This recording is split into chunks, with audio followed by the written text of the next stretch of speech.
à ce premier face-à-face style 24/7 présenté par New Era Promotion. Les boxeurs sélectionnés pour cette occasion spéciale sont les deux semi-finalistes du gala qui aura lieu le 13 octobre au MTLUS à Montréal. Et sans plus tarder, je cède la parole à votre animateur, François Gagné.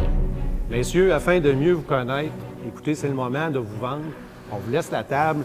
On va commencer avec Jean-Michael. Vous avez 1 minute top chrono pour vous présenter au niveau de ce que vous avez fait au niveau amateur et votre cheminement. Jean-Michael, on te laisse la parole. La minute est à toi. Bon, au niveau amateur, j'ai commencé, je pense, la première fois, j'avais 19 ans, j'étais au cégep, puis j'avais juste le goût de boxer. J'étais là, puis en dedans de 2 mois, j'avais fait 5 combats. J'avais adoré ça, mais je voulais finir mon cégep, je voulais finir mon université, fait que j'ai fait tous mes trucs, puis c'est là que finalement j'ai commencé à m'entraîner un peu plus sérieux un peu plus tard. J'avais 28 ans quand j'ai commencé à être sérieux. Je suis parti en Australie, j'ai fait 5 combats là-bas. Je voulais juste affronter les meilleurs au pays, fait que ça a été des combats tough, puis je me suis formé comme ça. Fait que quand je suis revenu, je voulais pas aller faire les gants de plata, orange, si ça, j'ai tout été aux gants dorés. Puis là, j'ai appris à la dure à affronter tous les meilleurs de la province, puis c'est comme ça que je me suis fait un nom aussi. J'étais tout le temps comme dans les finalistes aux gants dorés jusqu'à temps que je remporte les championnats canadiens. Puis,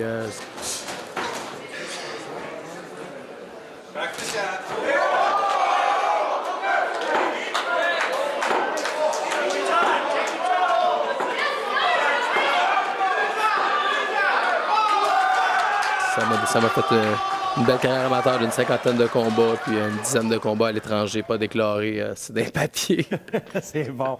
Un gros merci, Jean-Michael. Ça nous donne un bon portrait, beaucoup de combats amateurs, ce qui compte au compteur. Maintenant, on va passer du côté de ton opposant, si tu le veux bien, Kevin Menoche, pour savoir aussi de ton côté, Kevin, comment s'est déroulé ton parcours amateur avant d'en arriver où tu en es aujourd'hui. Ouais, moi, mon parcours amateur a été beaucoup plus court. J'ai fait comme seulement 19 combats, mais je savais que je voulais aller professionnel dès que j'ai commencé. Et puis, je savais que j'étais plus fait aussi pour la boxe professionnelle. Puis, j'ai peut-être pas participé à des tournois quelconques, les gants dorés ou quoi que ce soit. J'ai pas gagné le championnat canadien chez les amateurs. J'ai pas participé, mais j'ai gagné mon championnat canadien chez les professionnels. Donc, en attitude, on est prêt. C'est chez les pros que j'ai voulu me prouver. Oui. Tu as voulu passer tout de suite, comme on dit, au gros niveau, là. Mais assez rapidement. J'ai quand même fait ce que j'avais à faire avant de me rendre. Puis j'ai senti que j'étais prêt, puis présentement, ça va bien.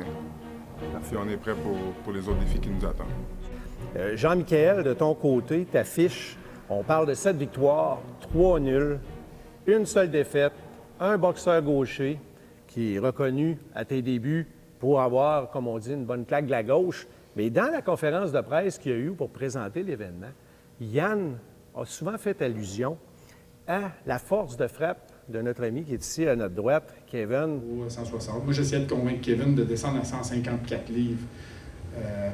Parce que, le milieu de la boxe, vous savez que chez les 154, on descend de grosseur de gants. On descend à 8 onces.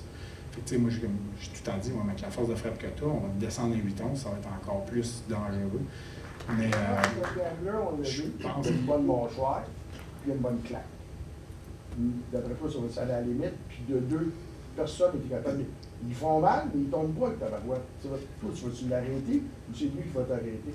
Évidemment, c'est une question qui est revenue souvent parce que, on le sait que c'est un cogneur qui trouve le moyen de finir ses adversaires, mais je pense que tout le monde de la boxe québécoise, à part ceux qui connaissent pas la boxe, savent que ma fiche ne représente pas ma force de frappe. Tout le monde le sait que je suis un cogneur. Fait. Toi, de ton côté, on semblait voir que ça semblait te titiller légèrement. Est-ce que je me trompe? Ou... J'en aimerais avoir tes commentaires là-dessus. Je pense pas qu'on ait pu sentir que ça me titillait, mais si on en parle, moi, ça me fait rire parce que je pense pas qu'il y ait une plus grosse force de frappe. Ça a juste plus été démontré. Sa fiche est belle, il y a des beaux KO. Chez les 160 livres, Poulain-Bolivar, c'est un combat attendu, ça. Le gagnant pour affronter le gagnant de la finale entre Cotroni et Jardin Palmier. Et voilà, la grosse main gauche de Jean-Michael Poulain et Jean-Michel Bolivar qui se retrouve au tapis pour le compte de 8. Mais l'histoire, c'est que c'est un combat entre 2 cogneurs. Oui, effectivement, on va avoir 2 cogneurs qui vont se présenter sur le ring. Puis toi, de ton côté, Kevin, comme on dit, la patte gauche de Jean-Michael, comment tu vois ça? Mais comment je vois ça? En fait, ça fait longtemps qu'on l'a pas vu. Puis je vais l'attendre. Ouais, attends, là, ça s'en vient. J'attends. OK, messieurs, comme on dit, ça met la table. Dans le cadre de ce gala Combat 4, il y aura plusieurs autres excellents combats. En plus d'Alexis Bocquière, Greg Lewis, Jean-Michel Poulain et Kevin Lenoche, l'événement mettra en valeur plusieurs talents explosifs. Abed El Safadi, Alexandre Lang et Jawad Majoud, ainsi que plusieurs autres. Pour ceux qui ont vu le combat au casino, le dernier combat, ça a été un combat de part et d'autre.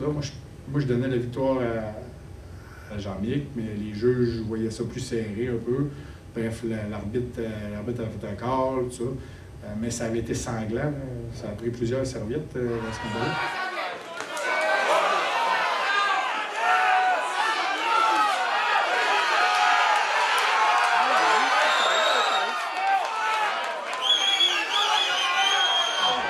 Tu l'as shaké réellement, il était dans le coin, il se défendait quasiment pas.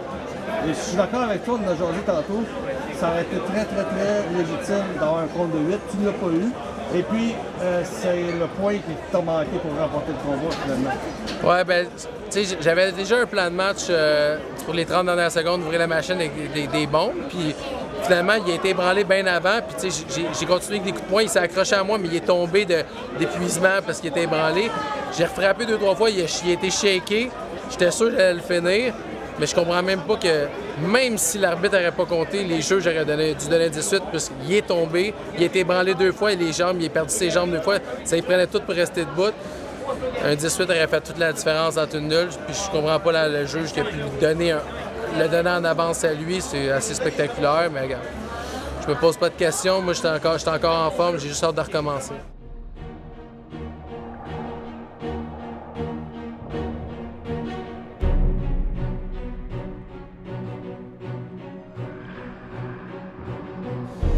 On va demander au coach de commenter le combat. C'était un bon combat, ça a bien commencé. Il travaillait derrière son jab, il était calme, c'est ce que j'ai aimé, il a pris son temps. Pour moi, il a quand même gagné le premier round parce qu'il était explosif, il lançait des bonnes combinaisons, c'est lui qui touchait. Son adversaire lançait beaucoup, mais tous les coups, il avait une bonne dépensée d'athlétique, il a tout bloqué.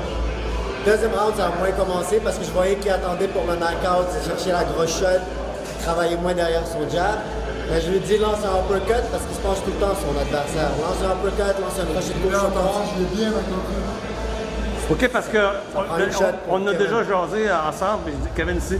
Il y a la maladie du puncher. Puis, ce deuxième round, tu l'as vu venir. Et tu l'as entendu. On a vu les résultats. Toi, ton combat d'équipe, on l'a vu. Ben, c'est ça, le premier round, on a voulu travailler, pas juste des grosses droites. On a dit de travailler, le jab, on travaille en bas, monter en haut, monter en bas, en haut. Puis j'ai suivi le plan de match. Puis comme au deuxième round, quand j'ai dit, je sais moi-même, là, je commençais. Puis moi-même, je me l'ai dit que comme si je visais juste un gros shot. Mais j'ai fini par me réajuster quand même. Puis quand il m'a dit l'uppercut, j'ai vu, là, comme j'attendais, je l'ai timé pour ça, puis boum. Quand tu as sorti tantôt, tu as croisé Yann, ton promoteur, un promoteur heureux, je pense. Ouais. Ben parce que suite à mon dernier combat, comme j'ai dit, c'était dégueulasse. J'ai gagné, je méritais là aussi la victoire. Ouais, on en avait parlé aussi, ouais. Mais j'ai dit à Yann, j'ai dit, regarde, je vais te prouver. Je voulais prouver des choses. Hey, Travaille! Ouais! You good, baby! Got it. Big time.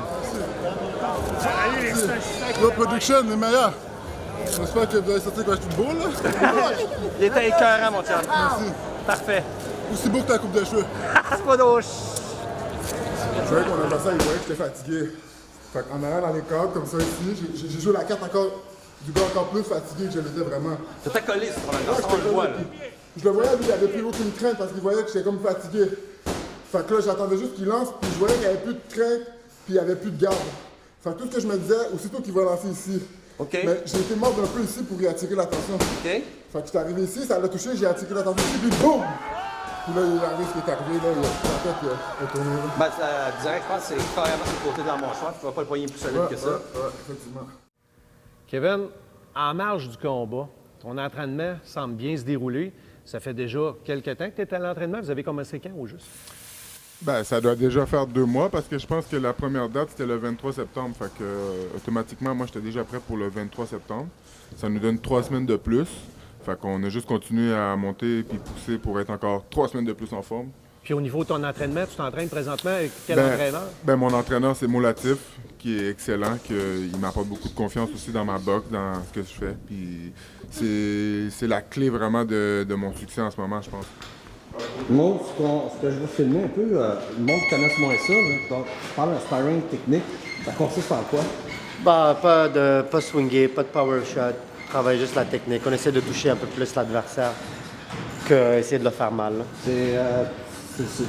Le but recherché, au bout du compte, c'est quoi? C'est vraiment pratiquer des punitions? Là? Au fond, je veux que Kevin lance plus son jab, qu'il coupe la distance, parce que le monde sait que c'est un gars qui frappe fort. Alors, ils vont essayer de plus se déplacer. Ils ne veulent pas échanger avec. Alors, je veux que Kevin set up ses coups, Là, comme ça, on dans le dit. fond, ça pratique un peu les automatismes au bout du compte? Pas ça, c'est juste plus pour set up les coups. De travailler derrière son jab pour placer la grosse shot au lieu de juste essayer de toujours lancer la main gauche à la main droite pour essayer de faire mal l'adversaire. Alors, c'est plus pour distraire,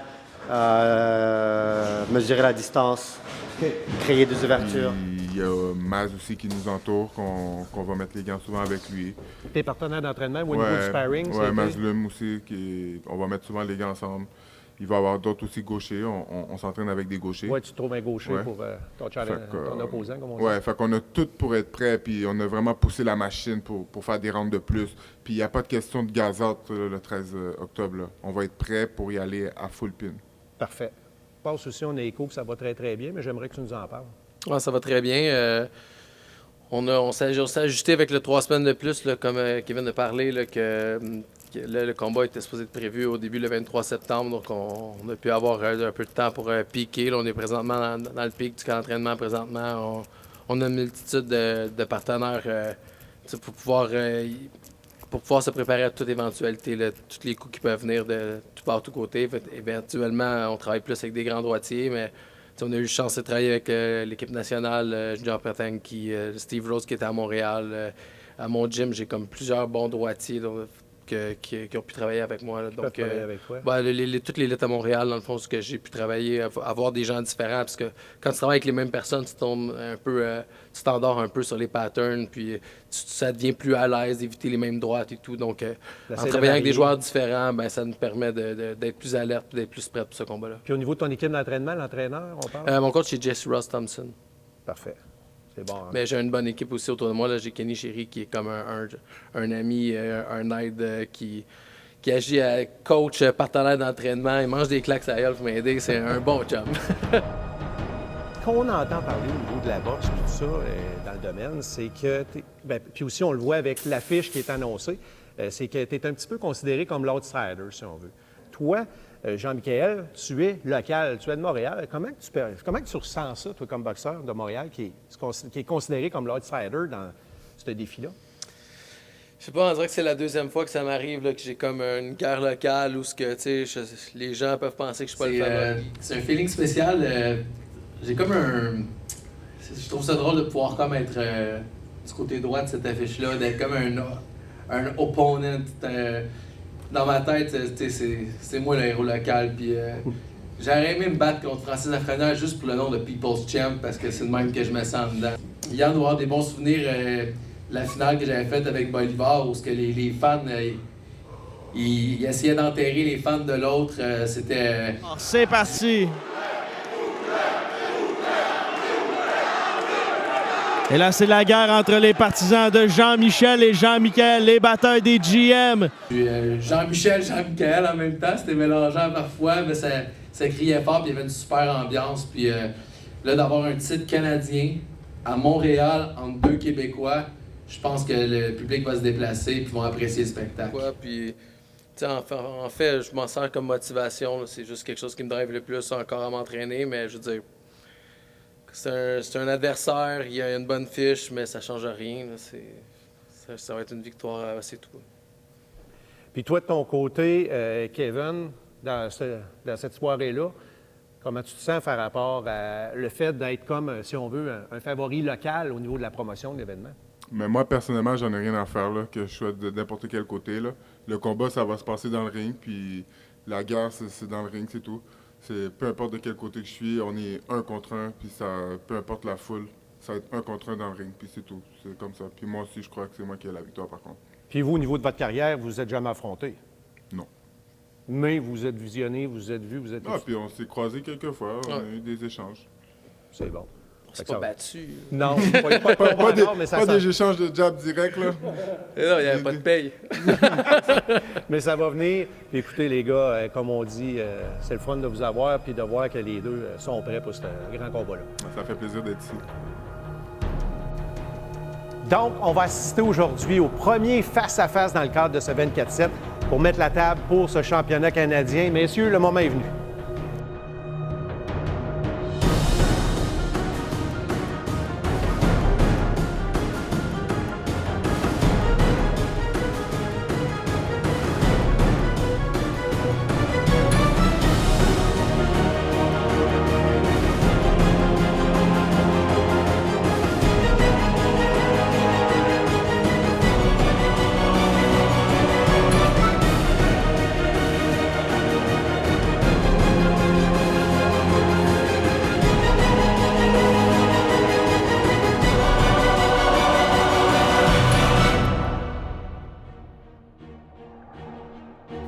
Le gala aura lieu le 13 octobre au MTLUS à Montréal, situé au 59 rue Sainte-Catherine-Est.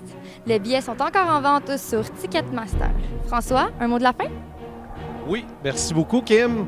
Donc, effectivement, c'est ce qui met fin au premier face-à-face dans le cadre de ce championnat canadien organisé par New Era. On vous le rappelle, c'est le vendredi 13 octobre. C'est un rendez-vous à ne pas manquer.